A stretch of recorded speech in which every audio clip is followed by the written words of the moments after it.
Hello dear students, hello प्यारे बच्चों। इस वीडियो में डिस्कस करने वाले एक नया टॉपिक, हमारा टॉपिक और डिस्कशन है microbes in industrial products. Microbes जो है किस इंडस्ट्रियल प्रोडक्ट को बनाने के लिए यूज़ में लाए जाते हैं और किस टाइप के माइक्रोब्स जो है इंडस्ट्रियल प्रोडक्ट बनाते हैं, लार्ज स्केल पे प्रोडक्ट्स का प्रोडक्शन कैसे होता है, तो इसमें कौन कौन से एग्जाम्पल इंडस्ट्रियल प्रोडक्ट्स के और कौन से माइक्रोनिज्म इस काम को करने हैं, ये हम डिस्कस करने वाले हैं इस वीडियो में।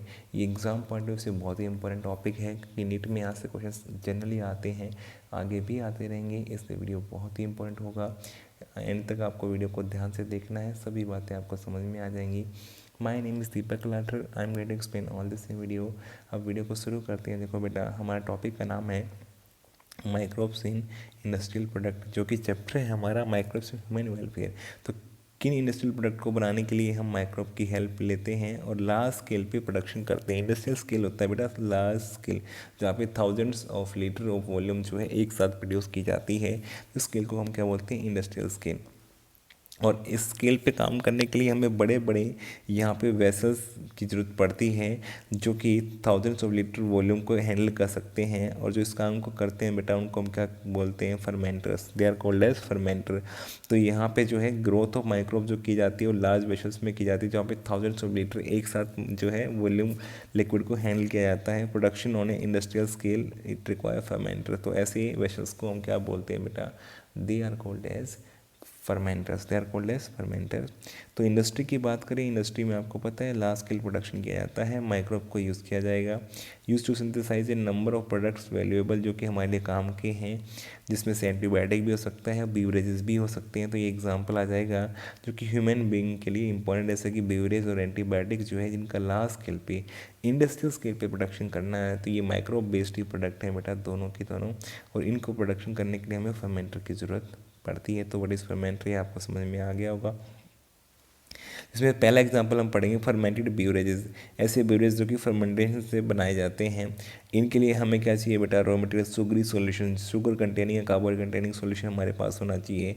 इसका फर्मेंटेशन करेंगे, और फर्मेंटेशन जब करेंगे तो इसके लिए हमें क्या चाहिए? सैक्रोमाइसिस सर्वेसी यूनिसेलुलर ईस्ट है, और जहाँ पे इसको बनाया जाता है उस इंडस्ट्री को हम बोलते हैं ब्रीविंग इंडस्ट्री या प्रोसेस को। तो इसलिए इसका नाम जो है ब्रीवर ईस्ट भी पड़ गया है। आपने एक और नाम इसका पहले पढ़ा था, सैक्रोमाइसिस सर्वेसी को एक और नाम से जानते हैं जो कि बी से शुरू होता है। तो मुझे कमेंट करके बताओ, अगर आपने इससे पहले वाला वीडियो देख लिया तो उसमें हमने इसका नाम पढ़ा था, वो नाम क्या था इस सैक्रोमाइसिस सर्वेसी का? तो आप कहेंगे कि इसके दो नाम हो गए एक ही ऑर्गेनिज्म के। बेटा दो नाम हो सकते हैं क्योंकि दोनों अलग अलग टाइप की इंडस्ट्री है, ऑर्गेनिज्म एक है, अलग अलग कंडीशन में काम कर रहा है और प्रोडक्ट भी अलग अलग बना रहा है। रॉ मटेरियल दोनों का अलग है, देखो इसका रॉ मटेरियल अलग है और वहाँ का रॉ मटेरियल अलग था, तो दोनों में डिफरेंस है कहीं ना कहीं।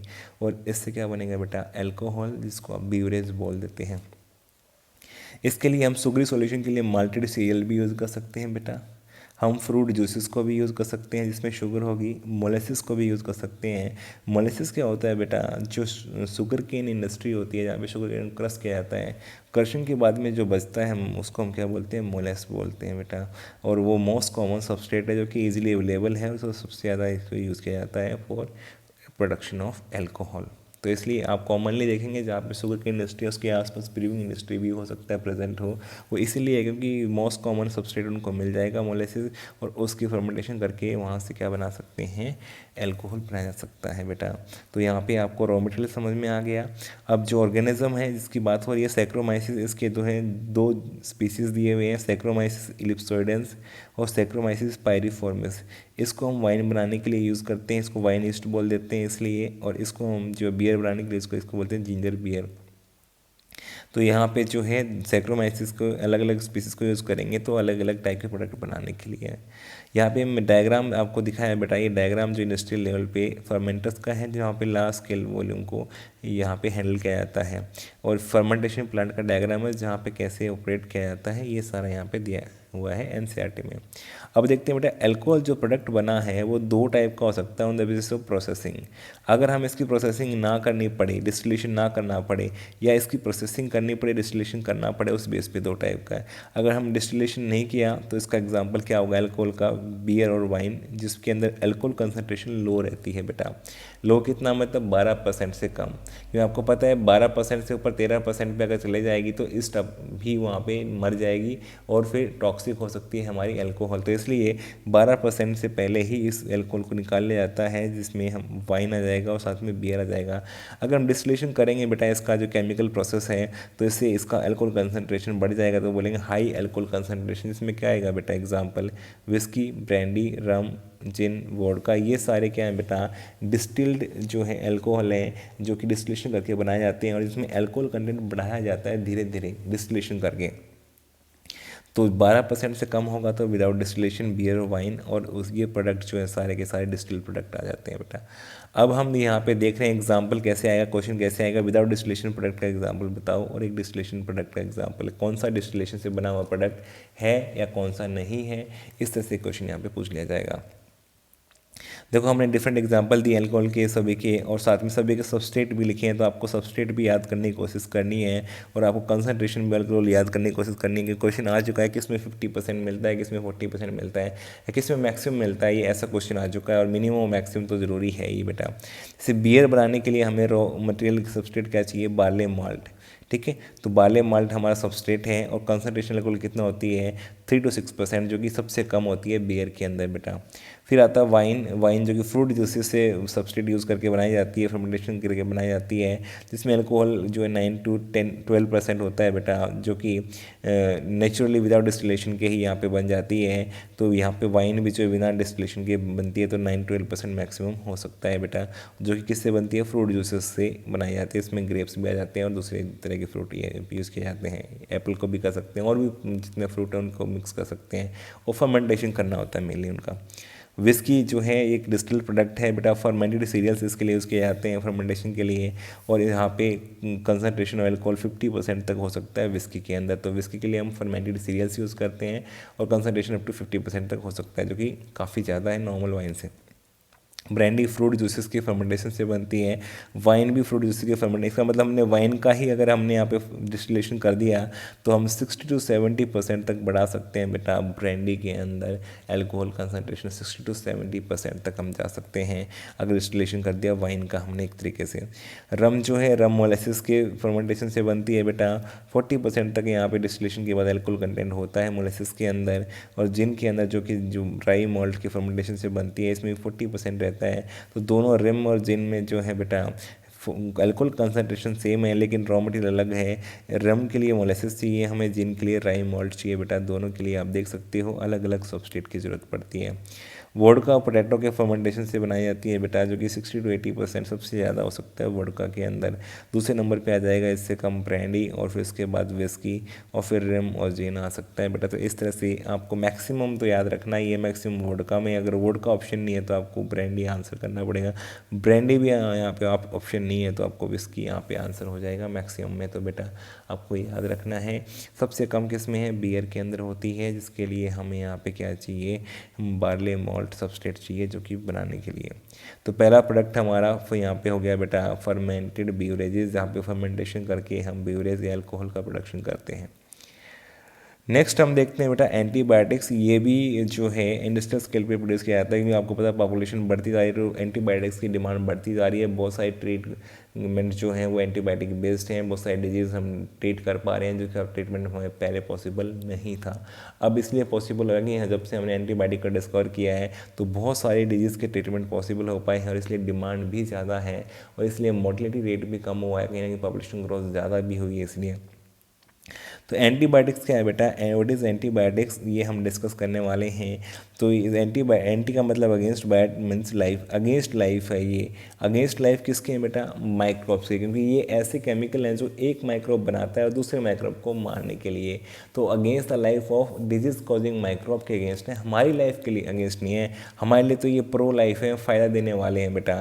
तो एंटी का मतलब अगेंस्ट है, bio means life, against life किसके हैं, in context of disease causing organism के लिए।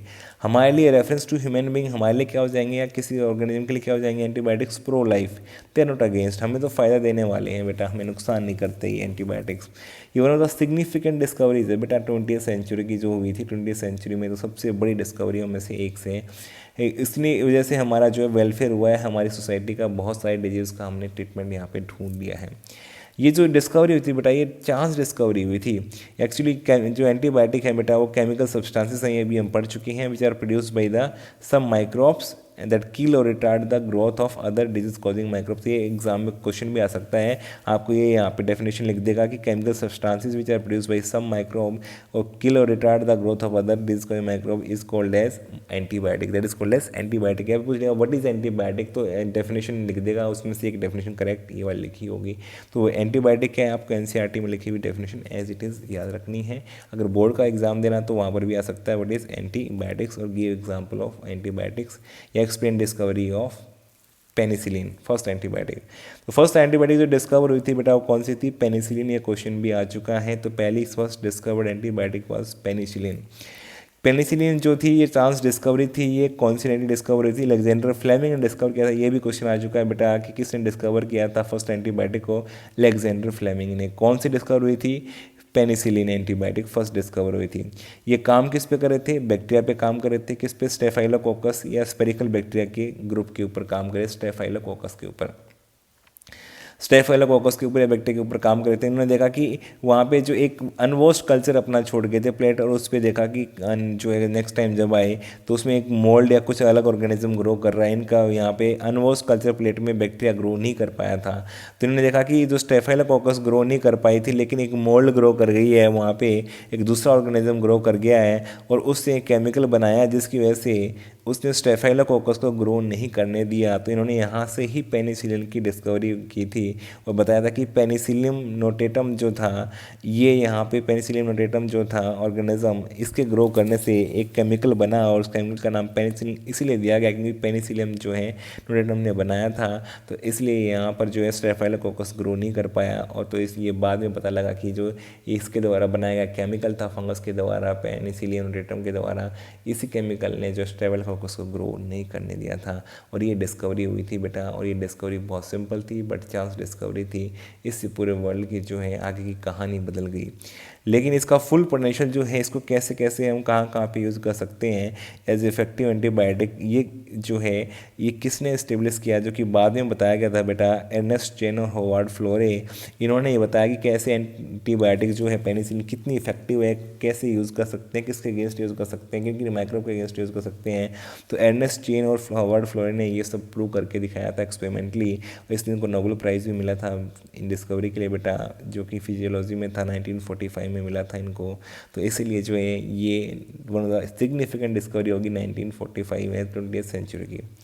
एंटीबायोटिक जो पेनिसिलिन है बेटा, एक्सटेंसिवली इसको हम कहाँ यूज़ कर सकते हैं, अमेरिकन सोल्जर को यूज़ किया गया था जो है, तो उनके लिए यूज़ किया गया इसको, जो वाउंड हुए थे वो वर्ल्ड वार 2 के दौरान, तभी इसकी डिस्कवरी हुई थी। और जो वाउंडेड सोल्जर्स थे उनके लिए रिकवरी के लिए यूज़ किया गया था बेटा।